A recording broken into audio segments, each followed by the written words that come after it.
is Guardian Radio 96.9 FM, streaming on GuardianTalkRadio.com and the Guardian Radio app, Nassau, Bahamas. The views and opinions of the hosts and guests are their own and do not necessarily reflect the views of the management and staff of Guardian Radio.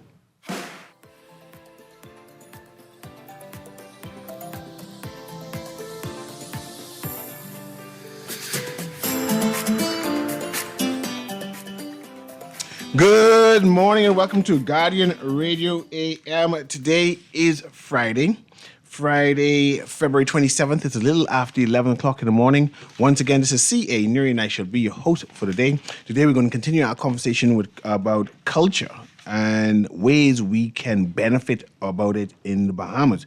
We have Miss Diane Hamilton in studio again, and you know that she's a cultural enthusiast.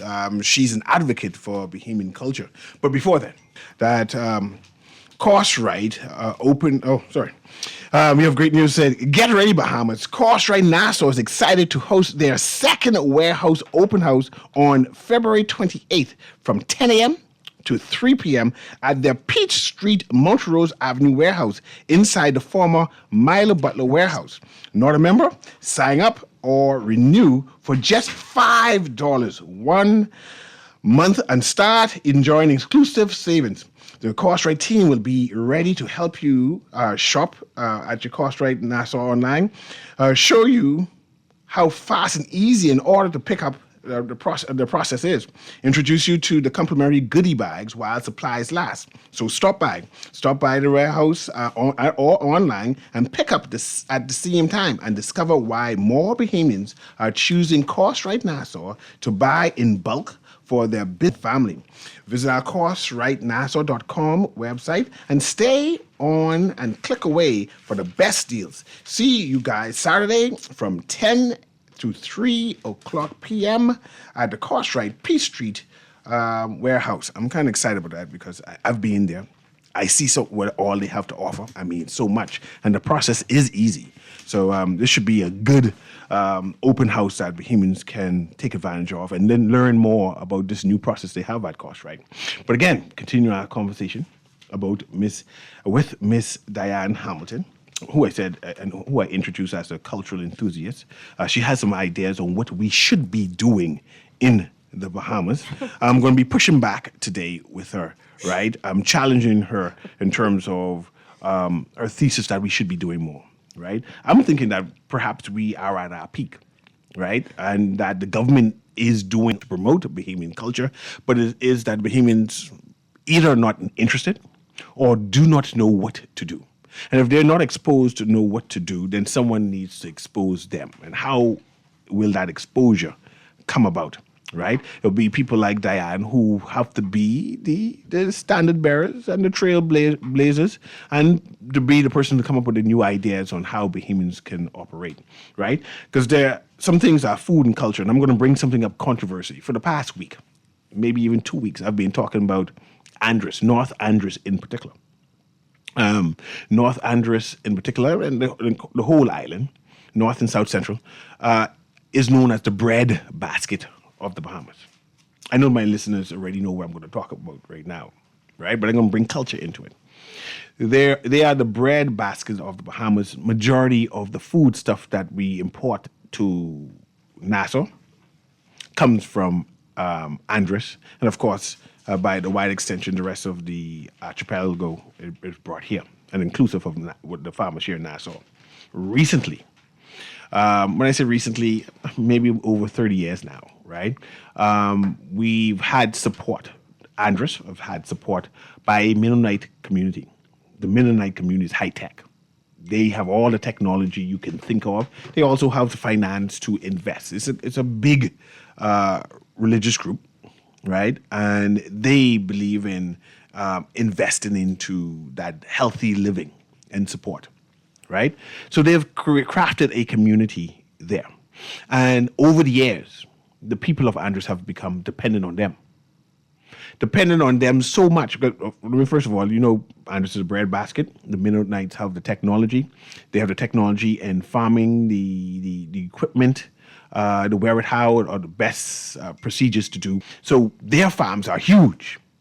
And Andrews, how they buy a property, it's huge. Whatever they do big, right? Their support of these machinery is huge, right? They fix all the tractors and the machinery that they have there. Their support about marine in terms of boat engines is huge, right? The various techniques is massive. So the Bahamian farmers in Andros were able to benefit. Now, this is my problem. This is where you come in about culture. And I know you're going to talk about the culture of food. And I want you to set you up for this. Recently, our government is doing what our governors do and was being policing and strategizing and ensuring that everything works out properly in Andros. And they demanded work permits for the Mennonites, right? Because they have several businesses, right? Understandably so. And as they do some correction, right? One or two of the Mennonite business were temporarily closed until they get all the paperwork in order. But this is where the problem comes in, and this is where your commentary comes in, Ms. Hamilton. There have been a number of farmers who has been lobbying the government, saying that all of their businesses have closed down. The Bahamian farmers' business have closed down because they don't have the support of the Mennonites anymore. Their cars are parked on the side of the road because they don't have no Mennonite mechanics. Their farms have closed down because they don't have access to the Mennonites' tractors. Their boats have been parked on the lawn because they don't have the support of the Mennonites, persons who's fixed the boat engine. Their landscaping business has temporarily closed down because they don't have the Mennonites' technology and whatever support that the Mennonites do. Like I say, I appreciate the Mennonites what they've done for the Bahamas, particularly Andros. Their group is a closed society, and I understand what they do, right? I understand the access to what all they have. But my concern is about Bahamians, not the Mennonites, because the Mennonites will do what they do, and I continue to want to welcome them. I hope to continue to get their support for the Bahamas right there. I'm not talking about them. They just have to be a subsequent conversation. My concern is about the Bahamas. And we're talking about the culture of food, the culture of what we should be doing. And for the farmer, Bahamian farmer, to come onto the news, to lobby and complain and protesting the government, you all need to do something now, is urgent. Is urgent, or at least we die, type phrase. And then you come here with your, promote Bahamian culture, want to eat Bahamian onion, want to eat Bahamian cassava and pepper and so on, right? And I'm saying, man, like I said, I think our government has done everything, but it's the Bahamians who are not interested in Bahamian culture. Promoting Bahamian culture, what you saying does not make sense when I put it into that grand scheme of things, that you're saying that Bahamians want these things. I said, can't be. Okay. Remember I spoke last time about culture, and I spoke about counterculture, about traditions and anti-tradition, right? And so you can't expect a population that has become counterculture to behave in a way the Mennonites behave, that is still very much aligned with traditions, okay, with the sowing and the growing and the harvesting and everything that goes with it. Before we get into that discussion, I think that there's so much, the word culture, people talk about gun culture, they talk about this culture, that culture, and the word has lost its sense in a way. So let's try to see how we can give it some meaning that anybody listening can understand and remember that it's something that we know. It's deep inside knowledge of life, of God, of nature. So let's start with identity and heritage. Farming practices and the foods they produce are central to cultural identity and shaping traditions, rituals, and a sense of a shared history. Community and sacred structures. So the cooperative nature of farming fosters strong influencing social organization and collective action. Knowledge and adaptation. Traditional farming methods represent a rich repository of ecological knowledge, demonstrating a culture's ability to adapt to its environment.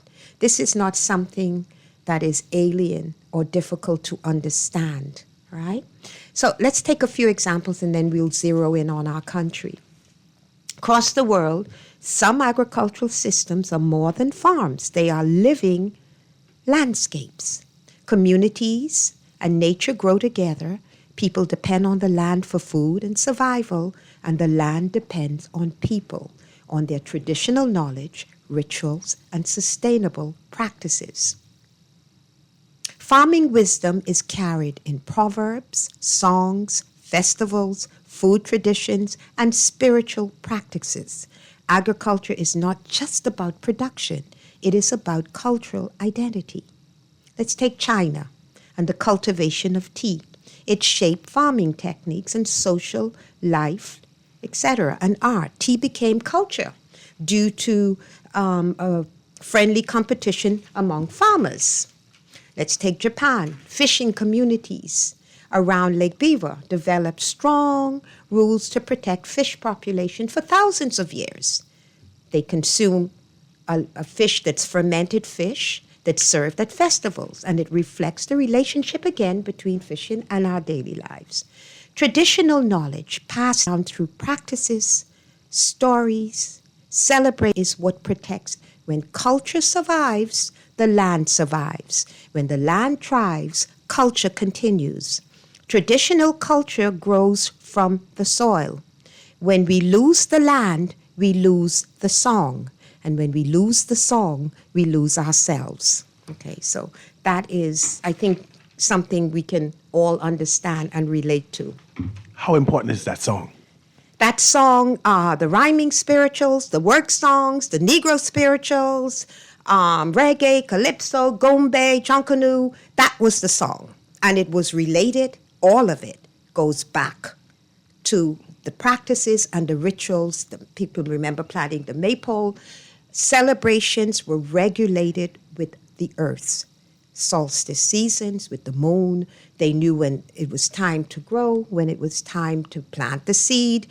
And you'll notice that you can speak about seeds that rot or spoil, and we talk about a spoiled child, right? Or you have that song, Jimmy Bend the Tree While It's Young. So the intricate relationship that is meant to exist between man and nature is the only safeguard he has to remain sane, dignified, and knowing who he is, or she. When I was growing up, there were certain products I used to buy. When I say I used to buy, my mother used to buy, of course, right? But when she sent me to the store, I couldn't buy anything else because the brand itself was important. I grew up in something called Sawyer's Pigeon Peas, a champion tomato paste.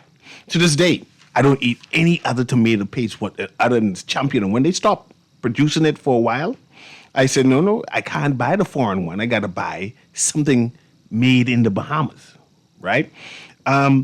Jamaicans have Grace.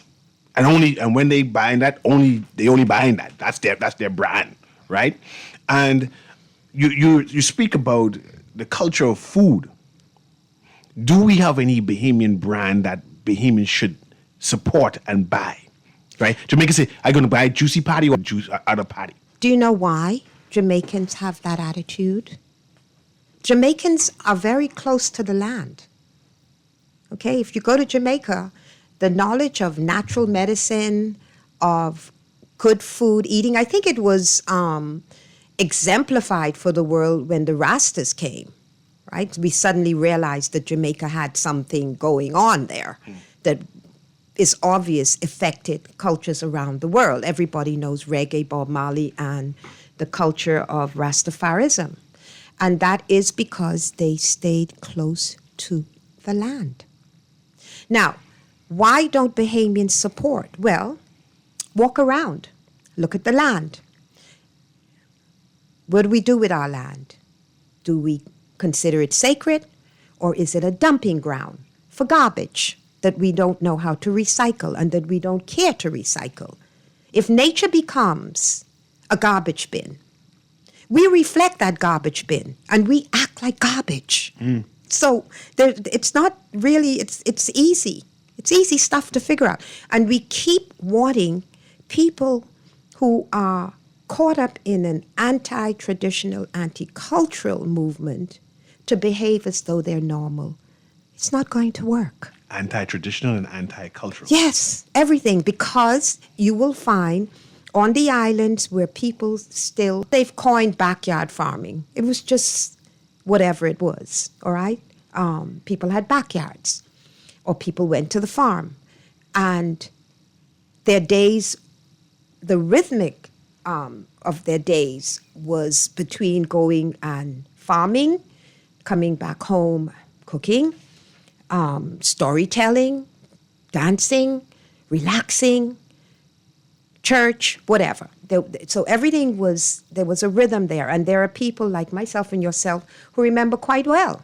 So there's a nostalgia. And there's also a sense of unease that's creeped in. And people are suddenly, they don't know what to do, when what to do is very simple.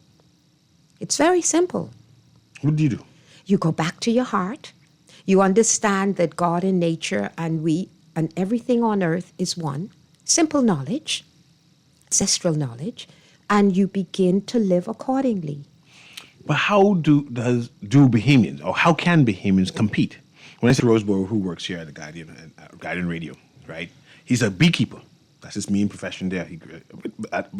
Besides construction, but he reaps honey. The Mennonites reaps honey too, right? How can Garth business stay open when the Mennonite can make 20 times as much honey? Doesn't that sound like a problem right there? Notice that, let's talk about food for 1 second and then we can look at other things. But one of the major illnesses that has provoked diabetes, heart disease, cancer, is that people started interfering and modifying the wheat. The wheat is the base of our bread, of everything we eat, the bread, okay? And once that plant was modified, it developed an enzyme that the body cannot do anything with except become ill, right? And so that came out of the fact of wanting to produce food for everybody, right? So we moved into this mass consummation system that was developed by the Western civilization because they wanted to control everybody. To domesticate an animal, what do? You stop them from hunting their own food. You feed them. And this is a problem I'm concerned about with Andres. Call, I see you. Prep the caller there for me, Kermit, as I engage them and have them engage Diane Hamilton, right? I am concerned by the cry of that Androsian who said that we cannot survive without them. But see, I've known Andres as being self-sufficient. Well, the idea that they're crying that they cannot survive, that they will die. Because if you have domesticated an animal, and we are animals, whether we like the term or not, but we are higher animals in the sense that we are supposed to be the seat where the spirit manifests. As nature is God, and God created man and woman to manifest, right? And serve nature, not enslave nature.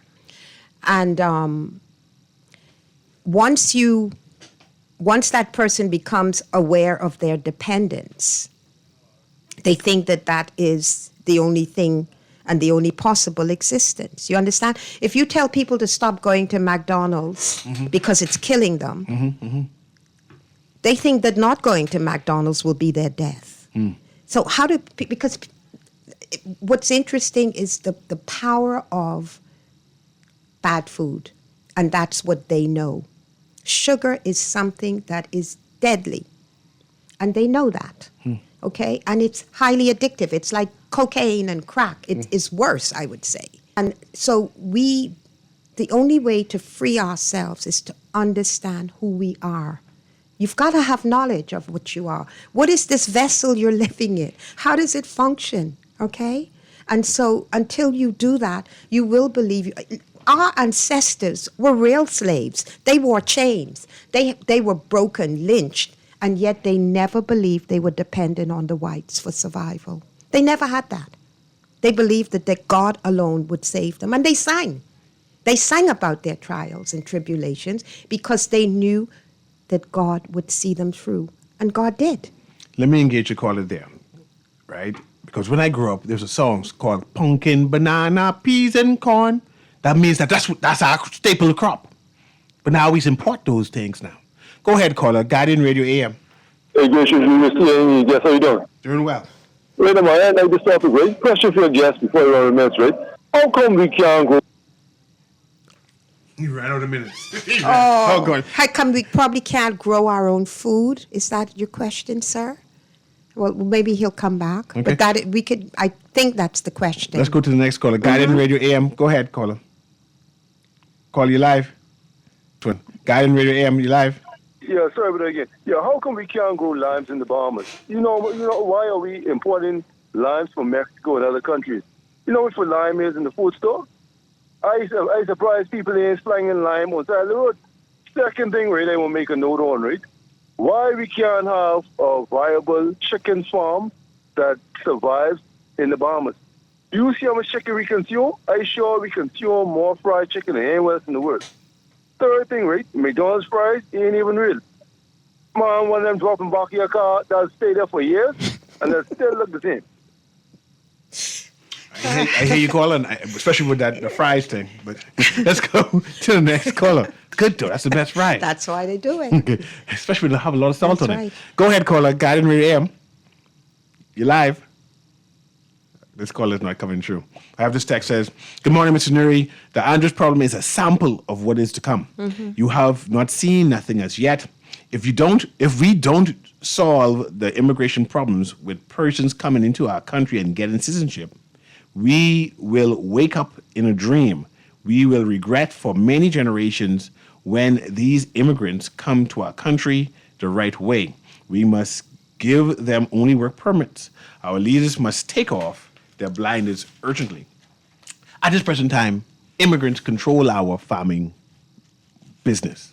They might not necessarily be the premier farmers, but a person like me who do pepper sauce, there are times I cannot find peppers unless I go to a different, what I call ethnic background people and say, "You all have any peppers?" Because the Bahamians ain't have no peppers, right? And sometimes these people work for the Bahamians, you know. They work on the farm.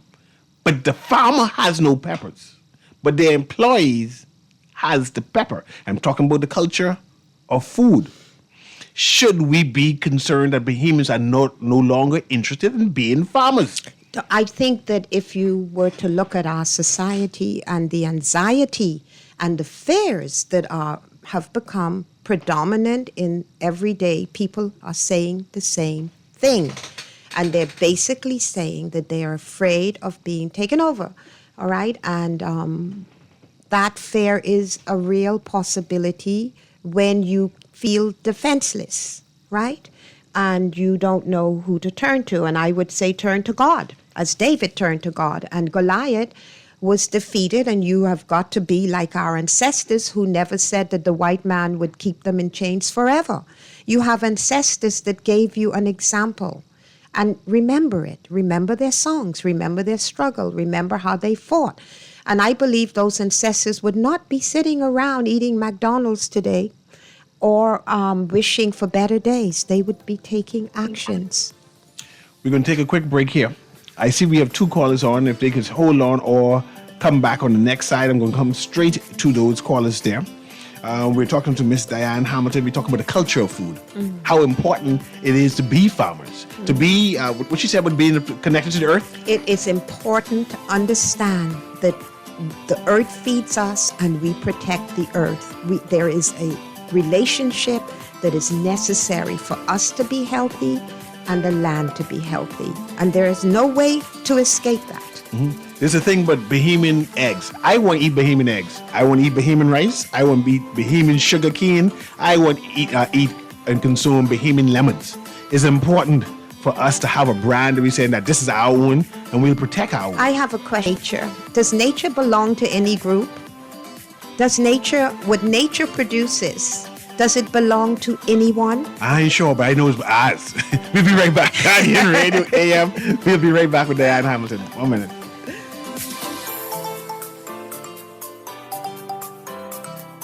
Just sign in and have a seat, please. They'll call you in for your x-ray shortly. That's why they call it a waiting room. You won't have that problem at 4th Terrace Diagnostic Center or Imaging at Grosvenor. We never schedule multiple appointments, so you'll be in and out in no time.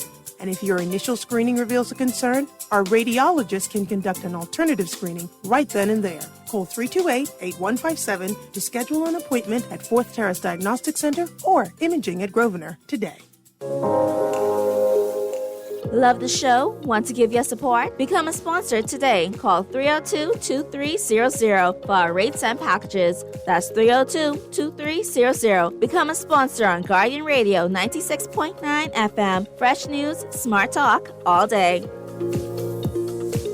His phone. What you mean? He take picture of that good for nothing boy? Shh, you don't want Bella hair. You say that. You know she always say that's my good child. So what he doing in Junior phone? Oh, he there cause the police looking for him. He on their wanted list. Wanted persons in your phone now? Yes, child. And when police want to find anybody quick, after something happen, they can send pictures direct to your phone. Go to Google Play or App Store and search for Crack Crime Bahamas. Then pick install and it will go straight to your phone. There is also a section on missing persons. Yes, girl. Everybody needs to get this app so police can tell us right away when these people go missing. Just like an alert system. Yes, it has numbers for Crime Stoppers Bahamas can call and nobody knows it's you. Call directly to Miami and give the information without giving your name or anything about you. I tried the other day and when I hear Junior and his boys talking about where they hide those guns, I walk quick round the corner and call that number. Call 328-8477 from Nassau or 242-300-8477 from the Family Islands.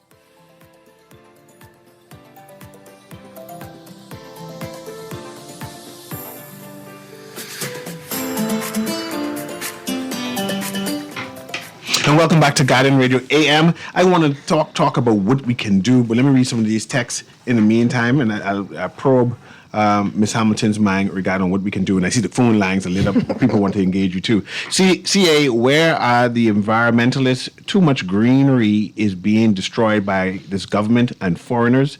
Also, I'm a female. I am interested in farming. I have a green thumb like my ancestors, but I don't have land anymore because the bank have land to farm on and only foreigners are given crown land. This is a huge problem. Let's go to the caller here so Diane could respond to the caller. Go ahead, caller. Good day, CA. Good day again. Good day, sir. I have a question. I know back in the 90s and 80s and all of that, we imported most of our items from European countries. I think in early 2000s and late 90s, we started getting more Americanized products. And I've seen some data showing that the more Americanized products are bad for our health because they put too much other items in it to keep it, to keep the product good. And most of the European products are all natural preservatives and stuff like that. Even the taste of the cereal and all the stuff, the items that we are importing in now, it's very different than it used to be when we were growing up. And they give it to the fact that we are importing more from America. Can you speak about that and say if I'm on the right track with that assertion?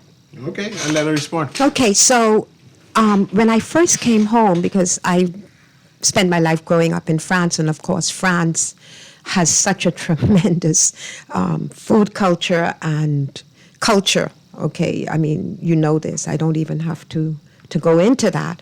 And one of the things to me was the state of my country and the divide between the people and the land.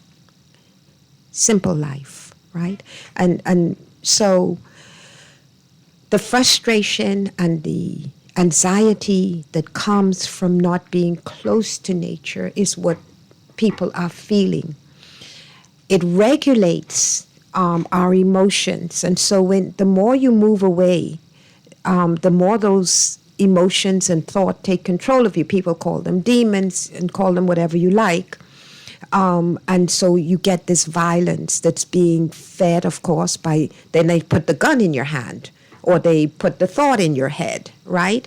And so American food, basically, that we're eating is not good for us. It's making us ill. And I don't understand how the authorities who regulate the food that comes into the country allow it to happen. They should be protecting us, yes? The fact that we can grow every product is something that they make it seem like a dream. It is not a dream, okay? And if people keep saying that the land is being taken away from them when they grow, I heard a man yesterday said he had a farm, then I'm saying that there is something that is intentional that's happening. It's not accidental, okay? And so you need to understand how we're being attacked, how we're being reduced, and for what purpose. Okay, so let's, this is something that I personally have thought about, and this is how I've been inspired. First of all, the idea of the United Islands of the Bahamas. There's something wrong with the Capital and Family Islands because we don't treat them like family. So we need to stop that dialogue. Rebrand. Okay, take it away because it's not true. Okay, so the United Islands of the Bahamas is something that it seems to me is the only way forward. Why do I say that? It is not possible for Nassau to be able to police and control and regulate what's happening from Nassau to Maguana and beyond, right? Let each island become responsible for its own protection, its own development, by freeing it from the suffocating stronghold of a centralized government. It has to happen. Islands have to stand up and demand freedom. You know, just like in the U.S., you have states. In the United Kingdom, you have different kingdoms that come under the United Kingdom. In Europe, you have nations that have bonded. I don't see any other way forward out of this suffocation, right? And slow death. So the islanders in the least untouched islands still carry the seed of the way we used to live. They know what and who makes the community different. They understand that knowledge is still there. Edmund Moxey's Jumbe village, the fact that a heritage village, that was his only purpose, was razed to the ground, should tell you something about how we're being attacked, right? Immigration that is not managed should tell you something about how we're being attacked, right? And is it intentional? It sounds so. So the islanders, let them decide on how they want to develop. In France, is to have wine that comes from Burgundy, wine that comes from Bordeaux, cheese that comes from here, champagne that comes from there, beef that comes. Okay, so Andros and all the islands have specific soils that will produce specific crops and livestock. It would be a fabulous thing to allow these cultures to thrive. See, this is my concern. I still have so much callers who want to respond to what you said already, and I want you to continue with your list. Mm-hmm. But, and callers, I can include you right now, so Diana can include you and respond to you. Mm-hmm. Let's picture an island as Abaco, what is very foreign base. Mm-hmm. They've been talking about separating themselves for a while. And they should. If Abaco separates itself with such a strong foreign persuasion, right? It ain't gonna be Bahamian no more. I mean, parts of Abaco is mostly gated right now with a Western influence who manipulates the entire island. Okay, let me let you. How do you make that island be Bahamian still? Let me let you in on a secret, and it's very strange because before I left France, as a young Bahamian, for some reason, God has always put me in the company of very, very rich white people. Okay, and so I learned a lot. But one of the things that a very rich Frenchman told me before I left France, he said, we're coming to take your islands. And that's all that's happening. They're coming. Okay, so get that already in your minds. Stop selling your land. All right? Understand that the land you own, you can do something with. Right? And know your neighbor. Okay. Right? Let me include this caller and then have you respond again. Yeah. And try to make sure I include you, caller, because Diane is on a roll now, and she's now preaching. Go ahead, caller. I'm trying to include you. Call you there? Okay, call, you have to call back. Oh, the next caller. Let's get these callers now then. Go ahead, call, you're live. Yeah, I had to call back. I think I said something very interesting just now. And I'm referencing Grand Bahama. Because Grand Bahama is, like you said, with Abaco is trying to become their own entity as well. Mm-hmm. And the thing about Grand Bahama is the amount of money Grand Bahama makes for the central government is enormous, but it's not inputted back into Grand Bahama throughout the Bahamas. So these islands, like she said, with the local government and things like that, it's not central government be on all these islands. And all these islands can develop. You understand? And people wouldn't have to come to Nassau and think Nassau. Everybody would be home and be comfortable in their own environment. All right? I just wanted to say that. Thank you, sir, because that is, to me, the way forward. And, let each island take a consensus of what they have in the way of traditional reserves, bush medicine practices, weaving, whatever, boat building, carpentry, wild animals, mangroves, forests, folk, whatever. Let them decide, all right? Let them take a consensus and decide for themselves the value that it has. Let them become trained guardians of their shores so that there is controlled migrants. Each island knows immediately when a foreign element enters. Now, let me just say this before I go on. In everything I've said, does tourism sound like a natural? No, that's constructive. And that's the problem. And that is why when a country's main economy is based on tourism, it accelerates the degeneration of the culture. And this is a known fact. You can research it. It's been proven that mass tourism will destroy your traditions. But that's how we make our money. Because you think while you're making money, that money doesn't even stay in your pocket. 90%, I would say, goes right back to America. So we're just a farm where they come and give us the money that we give back to them for medicine, for schooling, for food, for clothing, for whatever.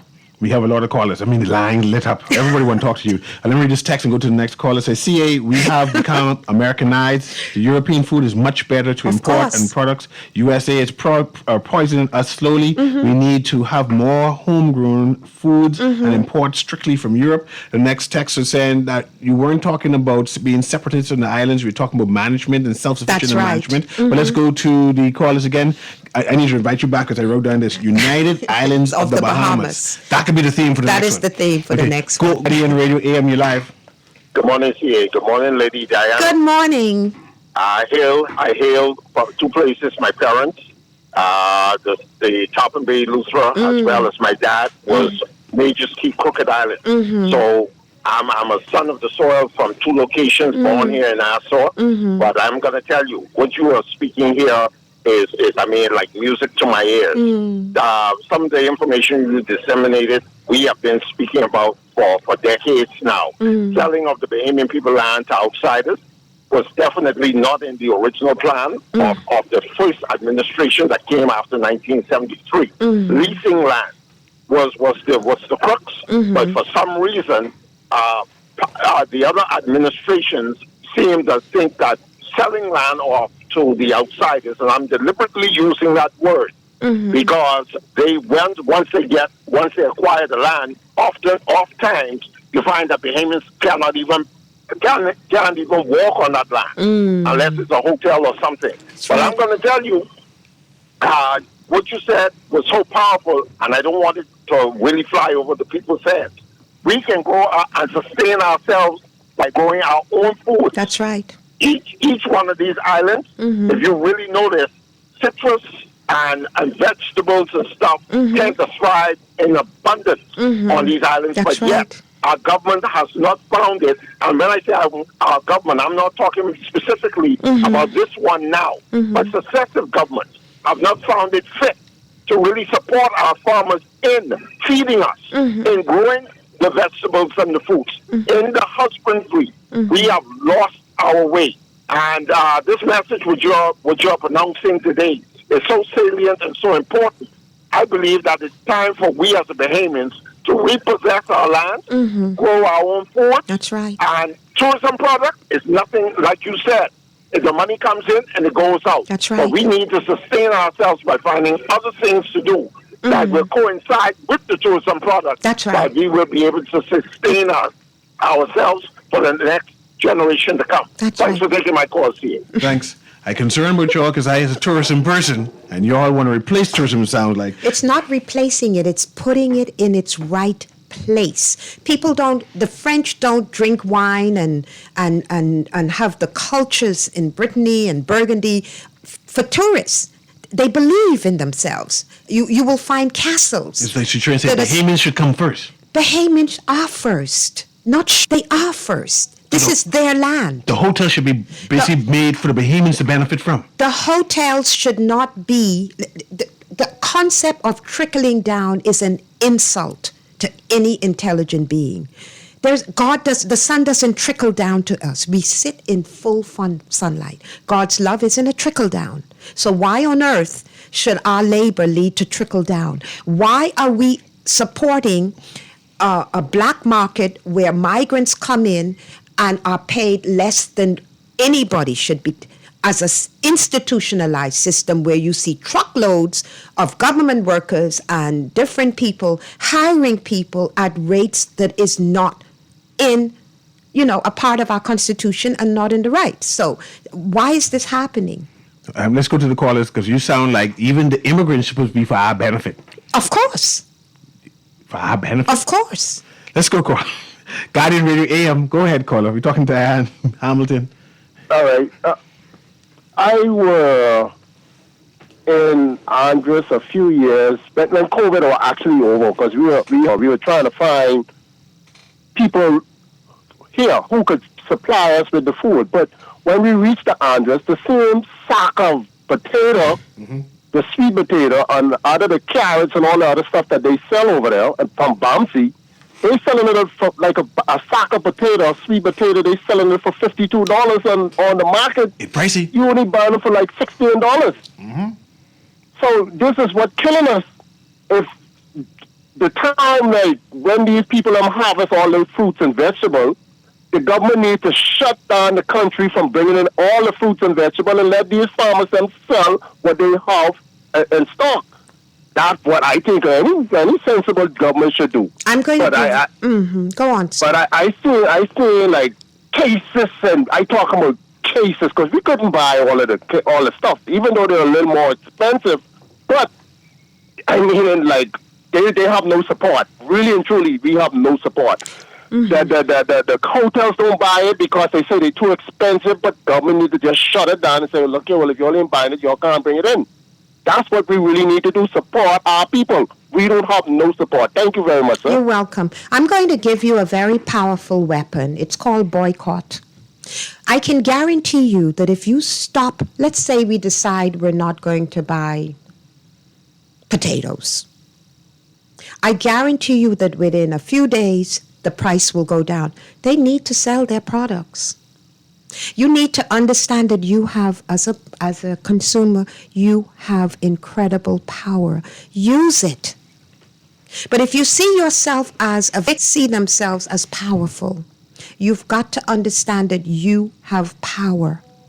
Okay? Okay, we're going to the next phone line right now. But this text says, we cannot get better as a people if we continue to rely solely on outsiders. We must empower our people to empower themselves. 0 + 0 equals 0. We must put the right persons in the right place to get the best results. We need empowerment. But the people in North Andres say they need the Mennonites. Well, and if the Mennonites go, they die. Did we die under slavery, sir? Let's take a real example. Did we come through the middle passageway? Did we die with the chains and the beatings and the lynch? Did we die? Let's go to the caller there. All right. Mr. Hamilton. Go ahead, caller. Guardian Radio AM. Let's move on to the next one there. Guardian Radio AM, you live? Yes, sir. Good afternoon. Good afternoon. Good afternoon. Glad to have gotten through. Okay. Yeah, I must commend the young lady. Thank you, sir. On the topic. But I'm 73 years old, 74 years old. And I know for a fact that the Bahamas can feed themselves because we used to back in the day. And I come up through what we would call the hard times and the good times. I've seen vessels come from Eleuthera to Nassau and used to feed the entire Bahamas. Hatchet Bay products, and we had Exuma products. We had Andros products was basically being shipped out to the United States. Morgan's Bluff used to house 8 and 9 plus to ship out the oranges, the grapefruits, even right down to the grapes on the wine, and all of that. I cannot see why our agricultural minister is not giving more Bahamians land. Personally, I live in Andros, live in Blanket Sound, Central Andros. I am personally going to make application for land that I know that I can develop in my last days. I want to raise goats and chickens. And I really hope that this government, whether they get back in or not, whoever gets back in, can do a lot better in giving people the land that they need and the support that they need. I see what has been happening. Most of the farm products that is raised in Andros end up on the docks or in the storage place and go to rot. Of course. Before actually push them. It's all intentional, sir. Thank you very much, Colin. And I love your memory, and it's because of you that we can remember who we are and of what we're capable. And this is what Bahamians need to understand. Okay, even if you see the Chinese giants and the Europeans coming down from Lyford Key, and they're moving further down, and the trees are coming down, we can start planting trees. All right, we can plant trees and we can grow our food. I hear you, Miss Hamilton. I even hear the farmer, all the senior chairman just now. But when he get his land, he can import immigrants, and the immigrants going to build houses on the land. He didn't say that. I didn't know what it could be. I didn't see what. I pass Cowpen Road now. No, I pass Cowpen Road, and they have scores of Bahamians who have the same dream he has, but it all ends with the same conclusion. Because they don't have the real dream. Let's just remember, there's a difference between farming is the most noble science on the earth. So as you head into counterculture, they'll tell you that farming is the lowest. You got to be a lawyer, a doctor, a thief. Anything is better than farming. What is more noble than God and the land and nature? All right? And so if you get it right and you're farming for the right reasons and you understand that the nature and the earth is sacred, you're not going to do those things. Those are still people in the same wave, and you've got to stop using them as the only example. This gentleman has given us an example of a true child of God that loves the land and understands its value and how he can interact with it.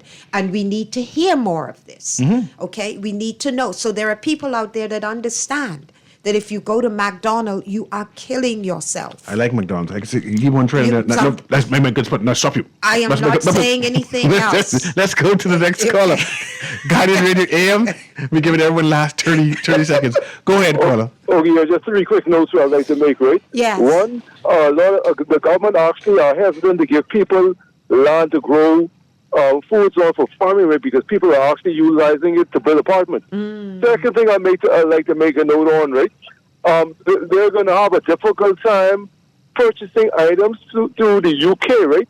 Because the flavor difference. What happened is the States use a lot of artificial colorings for their food, and the UK uses natural products like carrots as a sweetener, right? And fruits like in their sodas. So it's actually a distinct taste. You can actually taste the difference. So people may or may not purchase the products anymore. Even like the cereals, they use like fruits, natural fruits as sweeteners. So it's actually a distinct taste. Second and third point, right? A lot of Bahamians are hesitant. I know you won't say it, but I can say it. To be farmers, right? Because there's a nasty stigma attached to farming. Farming is known as a Haitian man job. You all can say it, but I can say it. That's it all is right. what it is. Well, the problem. Thank you very much, Carl. The problem, sir, again, is that when you were colonized, not by the whites as much as you were by your own, to believe that what is right is wrong and what is wrong is right, and you've got to understand that. And so, if you have your ancestral memory of being alive in the Bahamas, you would know that there's something wrong with that picture. Okay, and so, you. And everyone out there that's suffering from the anxieties and the fears and of being taken over and so on and so forth, that's what's coming through to us. And my message to you is remember who you are. That's all you got to do. Just remember. Let's squeeze this caller in. Go ahead, caller. Guardian Radio AM. I'm trying to squeeze you in. You're live. Going once. Let's go to the next one. Guardian Radio AM, you live? Yeah, how you doing, Newry? Trying to squeeze everybody in. Go ahead. Yeah, man, it's nigga, yeah. We could grow anything in this country because we in the zone of 10, 11. That means we have sun year round. The government do not want us to go because they get, you know what they get? They pay for the shipping companies and all these things. That's how they make their money. They make money off important things. If you think they stop it now, where they can get the money, but the rest, the big money later, where they monopolizing with these shipping companies, with killing the Bahamian people. This thing that I'm a farmer, backyard farmer. I'm growing ginger now. I grow pepper stem and everything. I know we could have a lot of farmers out there who are getting old and they're not passing on the skills. Knowledge, Bahamian that's people right. Scared to pass on skills. They will die with a trade and wouldn't partner and send their son to go be a doctor. See, you got to realize that the pandemic teaches. If we didn't learn from the pandemic, we will never learn. We don't ain't nothing doing no Haitians or nothing. You go your own thing, so beside your yard, we can do it. You understand? And what we need now, the government need to make it attractive from the school. Make a big agriculture school, BTVI, and try. Well, come on, man. Look at Cuba right now. Cuba don't have no light. If we don't learn from Cuba right now, to see how we can design and build our own things and grow our own things, we can catch hell. Okay, so one thing. Thank you very much, Carl. One thing before we leave that is coming through is that Bahamians want to be self-sufficient.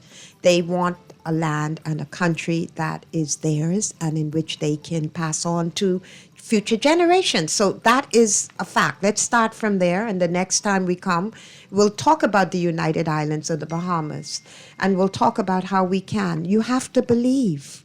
You have to believe that you can. And you will be. I love the idea of United Islands of the Bahamas. Isn't it beautiful? And everybody equal. That's right. I'm just afraid that some islands will be left out. United means united. Why is there fair? I scared. The ancestors fear one day that they would be free, or did they die of fear? Okay. This has been Guardian Radio AM. We'll invite Ms. Hamilton back on. We can talk about this United Islands of the Bahamas. I believe the Abaco people can abdicate, or so whatever they call it. That is called separate altogether. But we'll wait. We'll wait and see. We'll wait and see. And I don't want you to leave out Auckland. Yes, just remember, you are Bahamians, and you are beautiful. You're strong, and you can get through this. This has been Guardian Radio AM with C.A. Newry. Have a wonderful day.